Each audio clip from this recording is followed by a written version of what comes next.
Você precisa entender isso. É uma obra da graça. Vamos para o pano de fundo dessa estupenda carta. E obviamente eu não vou chegar nem no sopé dessa montanha, que é o capítulo 1 e o 2. Se você arrancasse da Bíblia o capítulo 1 e o 2 de Efésios, e fosse jogado numa ilha deserta e ficasse lá 100 anos, você não esgotaria o conteúdo do capítulo 1 e o 2. Possivelmente você não entenderia nem 2% do que está contido aqui. Talvez em 5 eternidades você pode entender o que tem o capítulo 1 e o capítulo 2. Tal ciência para nós, maravilhosíssima, tão profunda, que nós não conseguimos atingir. Talvez no céu, com corpo e mente glorificado, de 2%, possamos entender 2,5%. Dá para avançar um pouquinho na primeira eternidade. Quem sabe depois de sucessivas, passemos para 3, 4 ou 5.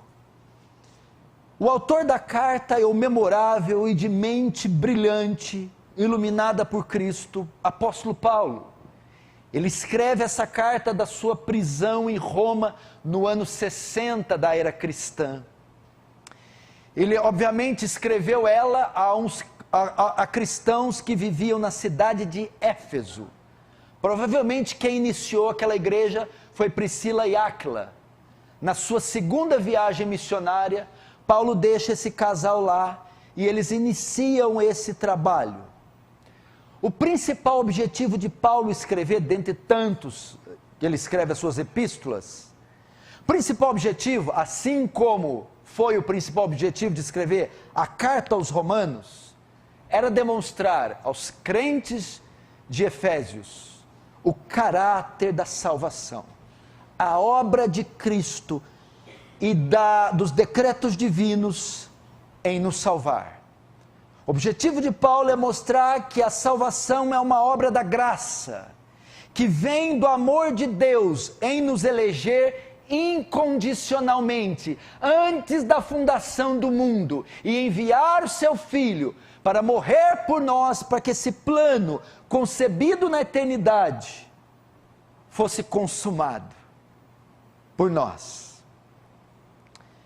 Agora vamos entrar no texto para nós entendermos. O objetivo da minha mensagem é mostrar o caráter da salvação, e era o objetivo de Paulo. Mas antes de mostrar como a salvação se desenrola, para que os cristãos de Efésios entendessem a profundidade da salvação, ele tinha que primeiro mostrar a condição do homem. Você não pode entender como a salvação se dá, se primeiro você não conhecer quem você é, do que você é feito, a sua substância, sua característica.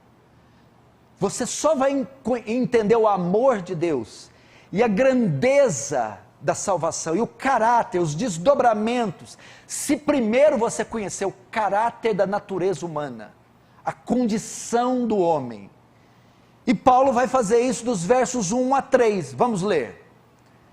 Ele vos deu vida, estando vós mortos nos vossos delitos e pecados, nos quais andaste outrora segundo o curso deste mundo, segundo o príncipe da potestade do ar, do espírito que agora atua nos filhos da desobediência, entre os quais também todos nós andamos outrora, segundo as inclinações da nossa carne, fazendo a vontade da carne e dos pensamentos, e éramos por natureza filhos da ira, como também os demais.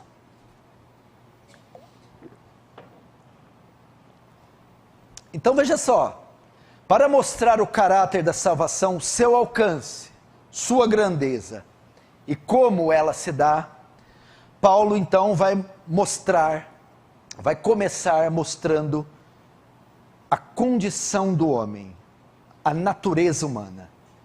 E primeiro Paulo diz que a condição do homem é mortos em delitos e pecados. Ele começa, ele vos deu vida estando vós mortos nos vossos delitos e pecados. Essa é a primeira coisa que precisamos saber do gênero humano, da natureza do homem. Todos que nascem de mulher e todos que descenderam de Eva, e todo cidadão, quer jovem, quer adulto, que habita na face da terra, eles estão espiritualmente mortos. Foi a sentença dada a Adão e a Eva quando caíram em transgressão ao desobedecer a Deus e comerem do fruto. Disseram: não toqueis na árvore do conhecimento do bem e do mal, porque o dia que tocardes nela, certamente morrereis. O estado do homem é morto. Mas como morto? Se eles estão dirigindo carro, entrando em aviões, indo em praias. A morte espiritual é uma morte espiritual. O que significa morte espiritual? Eles estão sem comunicação com Deus. Eles estão separados de Deus. Eles não podem reagir eles não podem reagir e responder a nenhum impulso de Deus, a nenhuma ordem de Deus. Eles não podem.